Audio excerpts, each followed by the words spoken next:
Morning class. बेटा आज हम रीड करेंगे जब चाणक्य ने दूसरा दीपक जलाया। ये पेज 43 पर है और ये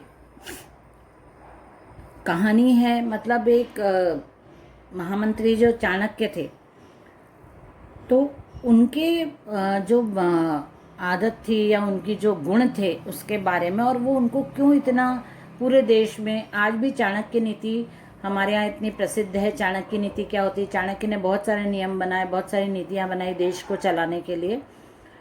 तो उनको क्यों इतना महत्व दिया जाता है क्यों माना जाता है?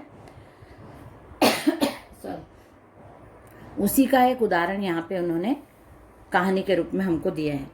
केंद्रीय भाव में है त्याग व्यक्ति के जीवन को जहाँ उदार बनाता है, वहीं सामाजिक जीवन के एक विशिष्ट मूल्य के रूप में व्यवस्थाओं को लोक हितकारी बनाने में महत्वपूर्ण भूमिका प्रस्तुत करता है। राजनीति और त्याग पर आधारित इस प्रेरक प्रसंग में महामंत्री चाणक्य की राष्ट्रभक्ति को चित्रित किया गया है। राज्य की सुख वैभव को छोड़कर महामंत्री चाणक्य का झोपड़ी में रहना जहाँ उनके त्याग का उदाहरण प्रस्तुत करता है, वहीं सेल्यूकस की निजी भेंट के समय राजकोष के तेल से जलने वाले दीपक को बुझाकर निजी कोष के तेल से दूसरा दीपक प्रज्वलित करना उनके राष्ट्रीय सचेतक एवं राजनीति के भोगवादी दृष्टिकोण के निषेध की भूमिका भी प्रस्तुत करता है। महामंत्री चाणक्य जो थे अपने काम के प्रति इतना ज़्यादा पक्के थे, मतलब कर्तव्यशील बहुत थे, और वो न्यायपूर्ण काम करना बहुत पसंद करते थे। जो नीतिगत काम होते थे, गलत काम करना उनको बिल्कुल भी पसंद नहीं था। और चाणक्य ये महामंत्री जब थे चंद्रगुप्त मौर्य के समय में थे, चंद्रगुप्त राजा के दरबार में चाणक्य उनके महामंत्री थे। बहुत स्पष्ट बोलने वाले, दूरदर्शी एवं राजनीतिक बुद्धिमत्ता वाले व्यक्ति थे। उनकी सूझबूझ के कारण ही चंद्रगुप्त इस देश में एक छत्र साम्राज्य स्थापित करने में समर्थ हो पाए थे। उन्हीं दिनों की बात है, सीरिया के राजा, एक बार सीरिया के राजा रहते हैं वो सीरिया के राजा जो सेल्यूकस हैं, वो भारत को घूमने के लिए आते हैं, भारत में घूमने के लिए आते हैं। उन्होंने भी चाणक्य की बहुत प्रशंसा सुनी रहती है। मैं आपको इसकी समरी समझाती हूँ इस पार्ट की। तो उन्होंने बहुत सुनी रहती है प्रशंसा की, बहुत बुद्धिमान है, बहुत बड़े कूटनीतिज्ञ हैं, राजनीति बहुत अच्छी करते हैं, ये सब सोचा। तो सेल्यूकस ने चाणक्य की प्रशंसा सुन रखी थी। चंद्रगुप्त के दरबार में नियुक्त राजदूत था चंद्रगुप्त के दरबार में, मेगस्थनीज, वो भी चाणक्य के बहुत बड़े प्रशंसक थे। तो मेगस्थनीज जो था उन्होंने सीरिया के राजा को भी बताया था, और सीरिया के जो राजा थे सेल्यूकस, उनके साथ मेगस्थनीज और सेल्यूकस कहाँ गए? चाणक्य से मिलने उनके घर गए। जब सेल्यूकस पहुंचे तो वहां देखा उन्होंने कि एक छोटी सी कुटिया है, मतलब बहुत बड़ा महल नहीं है भाई, इतने बड़े राजा का महामंत्री है तो उसका घर अच्छा होना चाहिए, लेकिन वहां पे एक झोपड़ी थी जो बिल्कुल साधारण थी। और शाम का समय हो गया था जब वे लोग गए थे। तो उनको देख के बहुत आश्चर्य हुआ कि जब वो घर के अंदर गए तो एक कोने में पानी के घड़ा रखा था, कुछ टूटे फूटे से बर्तन थे छोटे छोटे, और लकड़ी और उपले रखे थे जलाने के लिए, चूल्हा जलाने के लिए। एक चटाई बिछी थी, एक सिलबट्टा रखा था, जो पत्थर आता है जिसके ऊपर मसाला पीसा जाता है, वो रखा था। एक लकड़ी का डंडा, मतलब बांस जैसा लटका हुआ था ऊपर रस्सी के सहारे, जिसपे कुछ कपड़े वगैरह लटके हुए थे, रखे थे। और एक लकड़ी की चौकी थी जिस पर पढ़ने लिखने का सामान, दवात, कलम, और पास ही दो दीपाधार भी, दीपाधार मतलब दिए रखे थे, 2 दिए पास में रखे हुए थे वहीं पे। उस समय चाणक्य गंभीर और एकाग्रचित्त विचार मग्न होकर लेख के काम में व्यस्त थे। चंद्रगुप्त और सेल्यूकस दोनों चुपचाप श्रद्धाभाव से चरण वंदना कर चटाई पर बैठ गए। जब चाणक्य अपना कार्य समाप्त कर चुके तो उन्होंने चंद्रगुप्त को आशीर्वाद दिया और सेल्यूकस को उचित सम्मान देते हुए जलता हुआ दीपक बुझा दिया, तुरंत दूसरा दीपक जला दिया।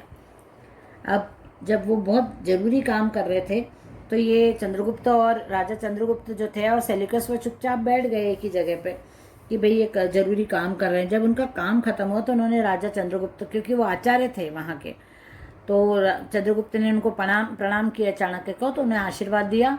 और सेल्यूकस क्योंकि अतिथि के रूप में उनके आए थे तो उनका सम्मान करते उनको बिठाया। फिर यह चाणक्य ने सेल्यूकस से प्रश्न किया, मित्र आपको हमारा देश कैसा लगा? सेल्यूकस ने उत्तर दिया, बहुत प्रिय और साथ ही बहुत विचित्र भी। विचित्र क्यों? चाणक्य ने पूछा कि हमारा देश आपको कैसा लगा, विचित्र क्यों लगा, ये बताइए।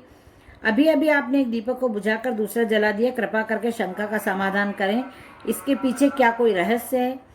उन्हें सेल्यूकस ने पूछा कि अभी मैंने देखा कि आपने एक दीपक जब जल रहा था उसको बुझा दिया और फिर दूसरे दीपक को जलाया, ऐसा क्यों?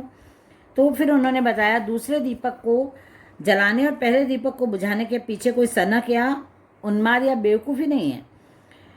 मतलब ऐसी कोई भावना नहीं है कि बेकार बेवकूफ़ी करना, ऐसी कोई भावना नहीं। सच्चाई तो यह है कि जब आप यहाँ आए थे तो मैं राज कार्य से संबंधित कुछ जरूरी दस्तावेज की जांच कर रहा था। मैं राज्य का दरबार का कुछ काम कर रहा था जब आप यहाँ आए थे।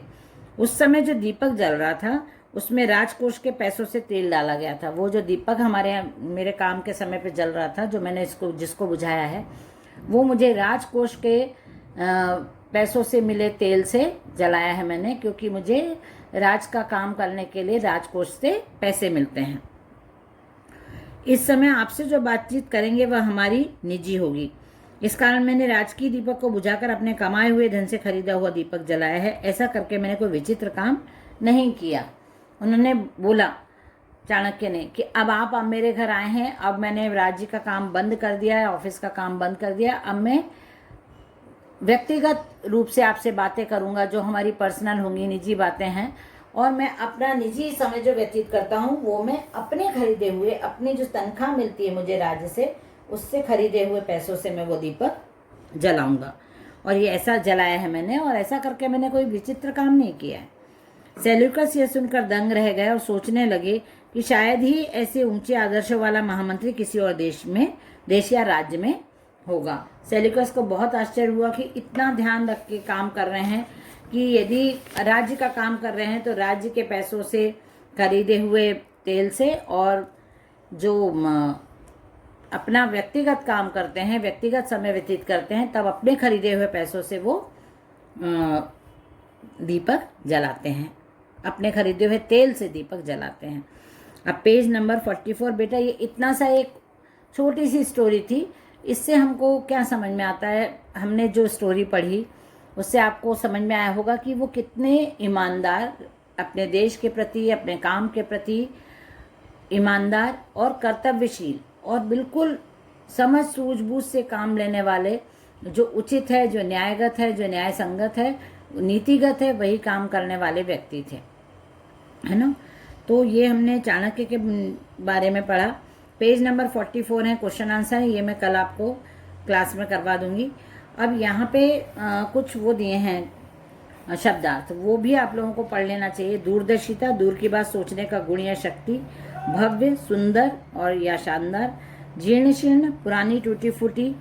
प्रविष्ट करना मतलब प्रवेश होना। उन्माद, अत्यधिक अनुराग, पागलपन की स्थिति। दीपाधार, दीवट। एकाग्रचित, स्थिरचित। एकाग्रचित का मतलब होता है कॉन्सेंट्रेट करना, है ना, अपने आप को स्थिर, मन अपना इधर उधर स्थिर नहीं, अस्थिर नहीं होना चाहिए, मन इधर उधर नहीं भटकना चाहिए। हम बुक खोल के तो बैठे हैं लेकिन हमारा किचन में ध्यान जा रहा है, हमारा टीवी में ध्यान जा रहा है, ऐसा सब नहीं होना चाहिए। क्वेश्चन आंसर हम बाद में कर लेंगे। फिर उसके बाद है नीचे भाषा अध्ययन में है गद्यांश है जिसको आपको पढ़ना है, और वर्तनी सुधारिए।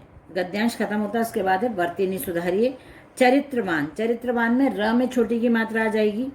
नियुक्त, य में छोटा ऊ की मात्रा आ जाएगी। आचार्य, य के ऊपर र की रफार। कुटिया, कुटिया में ट में छोटी की मात्रा। विशिष्ट, श में भी छोटी की मात्रा, जैसे व में लगी है वैसे ही श में भी छोटी की मात्रा। आशीर्वाद, तो यहाँ पे आशीर्वाद श में बड़ी की मात्रा करना है। साम्राज्य, तो रा नहीं आएगा, म में आ की मात्रा और र की नीचे रे, है ना, र की रफार है शायद, नीचे जो आती है वो रफार रहती है। चटाई, यह नहीं होगा, चटाई ईम लिखा आएगा यहाँ पे। चाणक्य, ण ड़ लिखा है, ड़ गलत है, ण आएगा, तो आप इसको करेक्शन कर लेना किसी की बुक से, या फिर मैं कल कॉपी में आपको लिख के ठीक से करवा दूंगी। ओके, तो ये हमारा कंप्लीट हो जाता है आज चैप्टर आप लोग इसको एक बार रीड करिए, तभी आपको ये क्लियर समझ में आएगा। ठीक है, ख़त्म करते हैं क्लास। ओके बेटा, बाय एवरीवन।